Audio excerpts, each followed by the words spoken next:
Dialysis പേഷ്യൻ്റാണ്.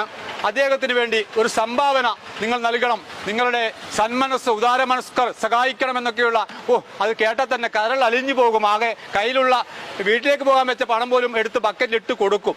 അങ്ങനെ ആ announcement ഒക്കെ കേട്ട് ഇവിടുത്തെ കച്ചവടക്കാരൊക്കെ 50, 100, 200, 500 കൊടുത്ത ആളുകളുണ്ട്. അങ്ങനെ പണം കൊടുത്ത് ഇവർ മുമ്പോട്ട് പോയിക്കൊണ്ടിരിക്കുകയാണ്. നെല്ലിപ്പാറ ഏതാണ്ട് എത്തിയപ്പോൾ എനിക്കൊരു സംശയം തോന്നി. ഞാൻ അവരോട് ചോദിച്ചു, ഈ പണം നിങ്ങൾക്ക് എവിടെയാണ് ഇതിൻ്റെ കണക്ക്, എവിടെയാണ് ഈ റെസീറ്റ് എന്നൊക്കെ. കുറച്ച് പൈസ വേണം, എൻ്റെ ഒരു ഫ്രണ്ടിനെ സഹായിക്കാനാണെന്ന് പറഞ്ഞു.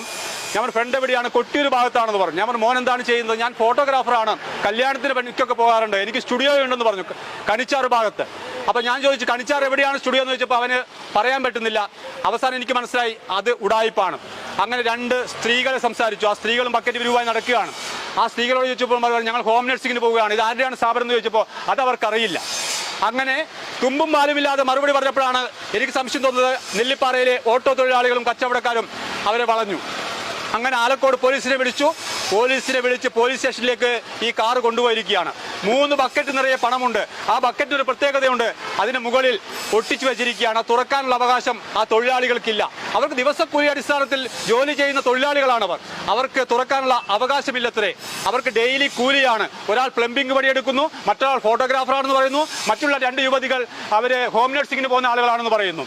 ഏതോ ഇതിൻ്റെ ഒരു ഉടമ യഥാർത്ഥ മുതലാളി ഫോണിൽ വിളിച്ച് കണക്ട് ചെയ്യുന്നുണ്ട്. അങ്ങനെ പോലീസിനോടൊക്കെ പറഞ്ഞാൽ ഫോൺ പോലീസുകാരനെ കൊടുക്കുമെന്ന് പറഞ്ഞു. പോലീസുകാരനെ മേടിച്ചില്ല. അപ്പോൾ ഇതൊക്കെ ഉടായിപ്പ് കാണിച്ച് മേലനങ്ങാതെ ജോലി ചെയ്യുന്ന ഇത്തരം മുതലാളിമാർക്കെതിരെയുള്ള ശക്തമായ താക്കീത് കൂടിയാണ്. ദയവ് ചെയ്ത് പൊതുജനങ്ങളോട് പറയുകയാണ്, നിങ്ങളുടെ നാട്ടിൽ ഇത്തരത്തിൽ ഒരുപാട് ആളുകൾ പിരിക്കാൻ വേണ്ടി വരും. ഒരു നയാ പൈസ കൊടുക്കരുത്. നിങ്ങൾക്ക് അറിയുന്ന രോഗികൾക്ക് കൊടുക്കൂ, നിങ്ങൾ അയൽവാസികൾക്ക് കൊടുക്കൂ.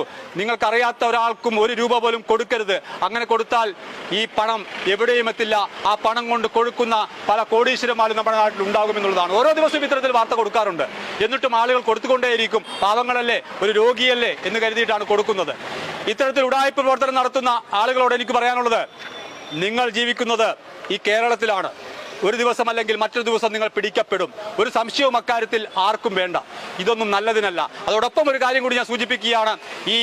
ഇവരൊരു കത്ത് കയ്യിലുണ്ട്. കൊട്ടിയൂർ പഞ്ചായത്തിലെ സ്റ്റാൻഡിംഗ് കമ്മിറ്റി ചെയർപേഴ്സന്റെ കത്താണ്. പേര് ജീജ എന്നാണെന്ന് എനിക്ക് തോന്നുന്നു. അവരെ വിളിച്ചപ്പോൾ അവർ പറഞ്ഞത്, രാവിലെ ഇവർ വന്നിട്ട് എന്നോട് പറഞ്ഞു, ഞങ്ങൾക്കൊരു കത്ത് വേണം, നമ്മുടെ സുനിലിനെ സഹായിക്കാൻ വേണ്ടിയാണ്. ആ കത്ത് നമ്മുടെ ശ്രീകണ്ഠൻ നായർ സാറിന്റെ ട്രസ്റ്റുമായി ബന്ധപ്പെട്ടാണ്. ഏതാ ശ്രീകണ്ഠൻ നായർ സാർ എന്ന് ചോദിച്ചപ്പോൾ 24ന്റെ MD ശ്രീകണ്ഠൻ നായർ സാറിന്റെ ട്രസ്റ്റാണ്. ആ ട്രസ്റ്റിന് വേണ്ടി പിരിക്കാനാണ്, നിങ്ങൾക്ക് വൈകുന്നേരം കുറച്ച് തുക കൊണ്ടുതരുമെന്ന് പറഞ്ഞു. അവർ പാവം അവർ സീലും വെച്ച് ഒപ്പിട്ട് കൊടുത്തു.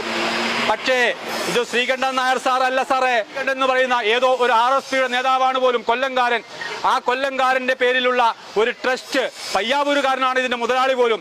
ആ മുതലാളി ഈ പാവപ്പെട്ട തൊഴിലാളികളെ വെച്ച് പിരിപ്പിക്കുകയാണ്. ഈ പാവപ്പെട്ട കച്ചവടക്കാരുടെയും കൂലിപ്പണി എടുക്കുന്നവരുടെയും പണം ഈ ബക്കറ്റിലേക്ക് വീഴ്ത്തിക്കൊണ്ട് വൈകുന്നേരം പോയി സുഖലോലുപനായിട്ട് ജീവിക്കാൻ ഈ മുതലാളിമാർ തയ്യാറാകുമ്പോൾ അതിനെതിരെ ഞാൻ ശബ്ദിക്കും. ഒരു സംശയവും ആർക്കും വേണ്ട. എന്തായാലും വരാനുള്ളത് വഴിയിൽ തങ്ങില്ല. പോലീസ് സ്റ്റേഷനിലുണ്ട്. അതിന്റെ യഥാർത്ഥ മുതലാളി വന്നാലേ കാറ് വിട്ടുകൊടുക്കാനുള്ള സാധ്യതയുള്ളൂ. ആ ബാക്കി വിശേഷങ്ങൾ പിന്നീട് ഞാൻ എന്തായാലും എത്തിക്കും. എന്തായാലും ഇത്തരത്തിലുള്ള ചതിയിൽ ആരും കുടുങ്ങരുതെന്ന് മാത്രം വിനീതമായി അഭ്യർത്ഥിച്ചുകൊണ്ട് ഇത് അവസാനിപ്പിക്കുകയാണ്. മറ്റൊരു വിഷയവുമായി വീണ്ടും കാണാം.